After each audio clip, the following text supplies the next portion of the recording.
Welcome to Milestone Moments, the show where we explore the journeys that lead to success. I'm Sheila Slick, your host and founder of 5 Milestones. In every episode, we will bring you insights from the minds of entrepreneurs, leaders, and experts who will share not just their expertise, but the milestone moments that have reshaped their journeys and led to significant achievements. So if you're looking for motivation, you're in the right place. Subscribe now and discover the milestones that mark the path to success. Welcome to another episode of Milestone Moments in Business and Leadership. I'm Sheila Slick, your host, and today my special guest is Robyn McTague. Robyn is the creator of A Life of Choice Coaching and Positive Team Engagement. She is a consultant, a speaker, and author. She uses diverse and holistic techniques to get to the heart of what's required to integrate who you are, to live your life authentically, be engaged, and handle whatever comes your way. She builds successful relationships, or she helps others build successful relationships in all areas of their lives, and that results in harmony and moving towards what matters to you most. Welcome to the show, Robyn. Thank you so much for having me. So tell us a little bit about yourself. Looking back on your journey, how did you get to starting A Life of Choice Coaching, which is where you are at now? For me, it was a really challenging upbringing. My mom was suicidal. First time I remember her attempting suicide, I was 4, and my dad was an alcoholic and abuser. And there was that part of me that was very aware. And I remember having existential conversations with myself at like 11, 12 years old, saying, why are some people aware and other people aren't? So my intellect saved me through all of that. And so I wanted to learn and grow. I was the first one to finish high school in my family and go on to university and more training. And so that really helped me because really what I was looking for was understanding people and why they do what they do. So that's left me with that lifelong love of learning. And the big pivot for me was having cancer 25 years ago and really doing the deep work to get to the feelings of how I felt about things and really put some of the past behind me so I could have more confidence and move forward in life. I worked for an organization for 34 years, and I could leave early because of my years of service and learned the MAP and all these other tools. And I really saw how accurate it got to how we do feel and what's important to us. So I really saw the benefit of helping people understand that so they could understand themselves and others, and especially the conflict resolution. And I find whatever conversation I have with people, it always goes back to that. Well, I love how you're able to talk about conflict with a smile. I've had one other guest, and her focus is conflict resolution, and she embraces it. It was almost like, wow, you're inviting everyone to, have conflict, but it's how to deal with it. So you are deeply versed in tools like Enneagram and motivational maps and conflict resolution. Can you tell us a little bit about these, frameworks or tools and why they're essential for creating lasting transformation?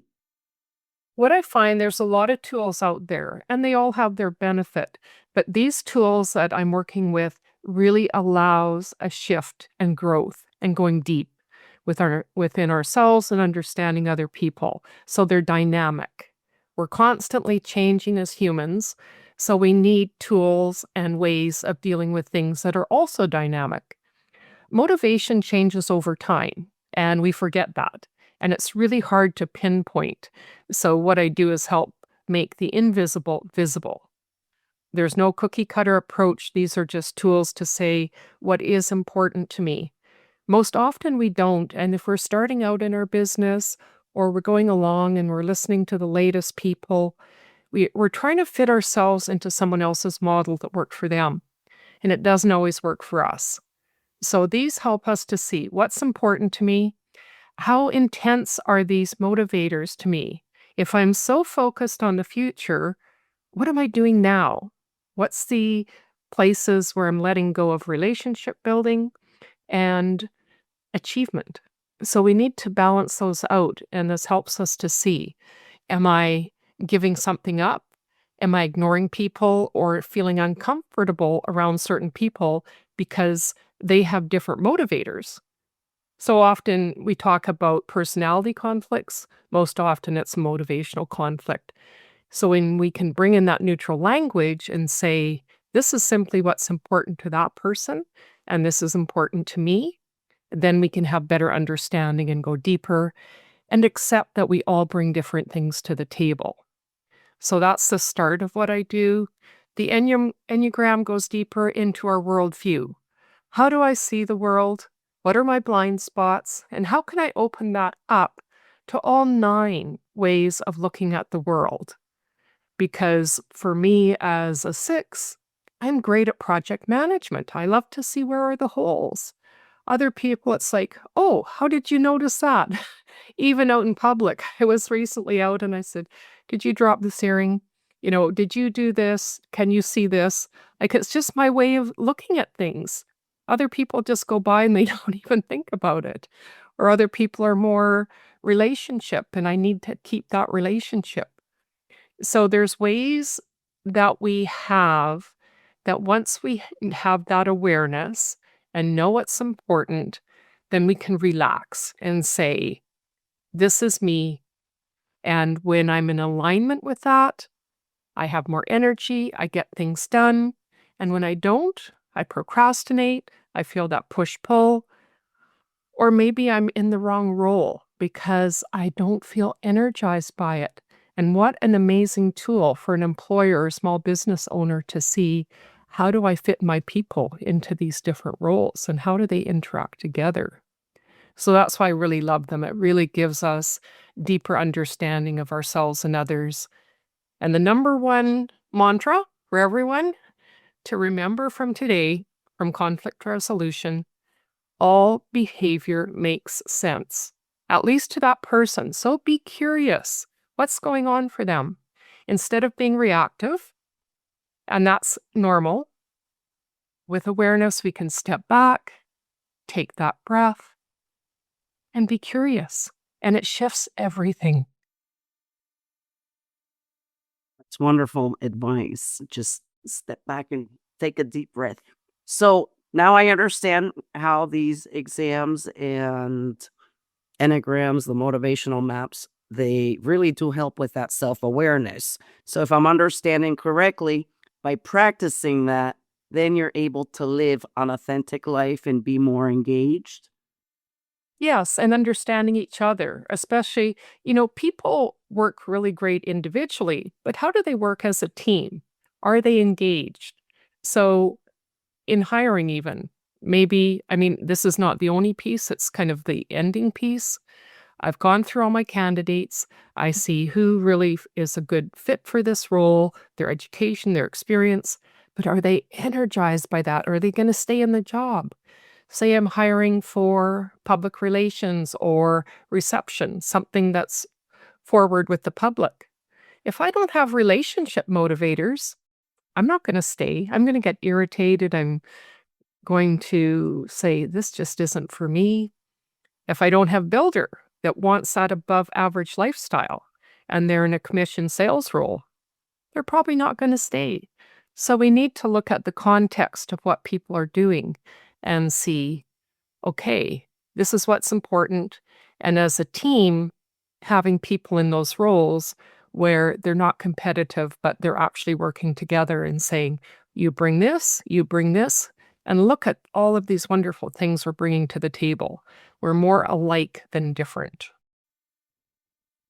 So now my curiosity, I have 2 questions for you. And I've been focusing a lot on self-leadership, right? Leading for yourself from within first before talking about leading others. And you've been talking a lot about how it works for teams. So my curiosity is asking, do the founders or owners or CEOs of the companies that you help also partake in these activities and sessions so that they too can, be aligned with. Absolutely. One of the things that we see is potential tensions or conflicts within our personal maps and within each other as well. Say I'm a business owner and I have a really high director, and I also have the searcher. I want to make a difference. I want to make impact. And I am so much focused on being in control, of being in charge, being responsible, but I'm not letting others help. If I have that strong director, how can I let go and delegate and have others help me? Because that vision isn't complete without bringing other people in. So having that and saying, oh, yeah, that's really strong. Or say you're collaborating, and I worked with someone, we were going to collaborate in a joint venture. And every time we spoke, it was like, oh, I feel like they're trying to sell to me. This doesn't feel comfortable. Sure enough, their builder was super, super high. Like that was the main focus. And then for me, it was more searcher at that time. So I decided we're not a good fit. So it helped me to learn what's important to me. Maybe my searcher needs to come down a bit. And as a business owner, I need to bring up some of the builder or something else. So it brings in that self awareness to see, where am I not stepping up? What do I need to open up within myself? And how can I parcel out those tensions to say, okay, I can take care of both of those, but in different ways. So I'm not procrastinating, for example. Is there one result that is more dominant than others? Like if you were to say in general terms, right? You have trends, or is there one specific problem, or is there a specific category that just comes up over and over again, no matter, who the individual is? Often it is the conflict resolution. I find it goes back to that. What I find is most people do not know what energizes them and what keeps them motivated towards what's important, because we haven't had good research. It's only in the last while that we've really understood what motivation is. So there's motivation kind of gets that bad rap. And we hear that inspiration versus motivation. And I have this discussion with people all the time. Inspiration lasts for a short time. It's like, we go to a speaker and it's like, wow, yeah, I'm going to make all these changes. But it's the motivation that keeps us going in alignment. And there's over 1 million combinations. So no two people are alike of the intensity and what's important to them. And it changes because we change over time. And so having that piece helps us with the conflict resolution to begin with, both within and with others, because we see what's important to us and how we dismiss people because of something that isn't comfortable. If one of our motivators is really low, we don't see the benefit, and we can feel irritated by people that have that. An example I like to use is star. So we have this person that's really out there. They like to be seen and acknowledged for what they do. And we have a really low one, and it's like, oh, what's with that person? We don't need that huge, huge star. But as an entrepreneur or a small business owner, if you don't have some to say, this is me, this is my business, and I'm good at what I do, how are we going to have a business? No one's going to know who we are. We're the best kept secret. So it's understanding how we can use these to our benefit. And then what comes up is with the conflict resolution, we know ourselves so much deeper that we can have the discussion and see, yes, this is important to them. Or we see people who do something different, and then we don't create that conflict. We can have the discussion and bring in the neutral language, ask questions instead of making assumptions. So often we make assumptions, and it creates a lot of problems. So you're also an author and a speaker. What is your next milestone? Well, I was just on a Caribbean cruise and I'm now an international speaker. So that was a big milestone for me.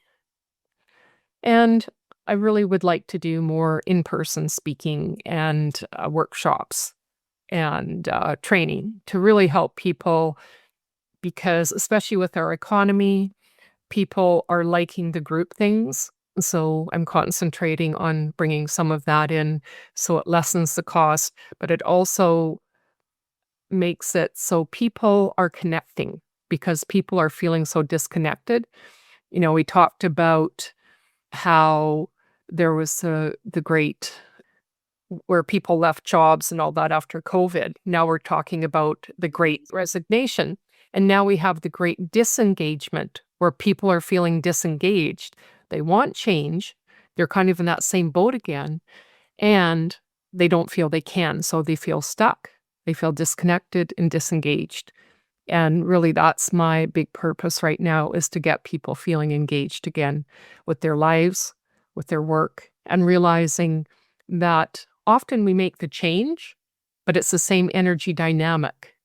The faces change, but the same things happen. So until we know what's important to us, that's going to keep going, going to keep happening, and people are still going to be unhappy and disconnected.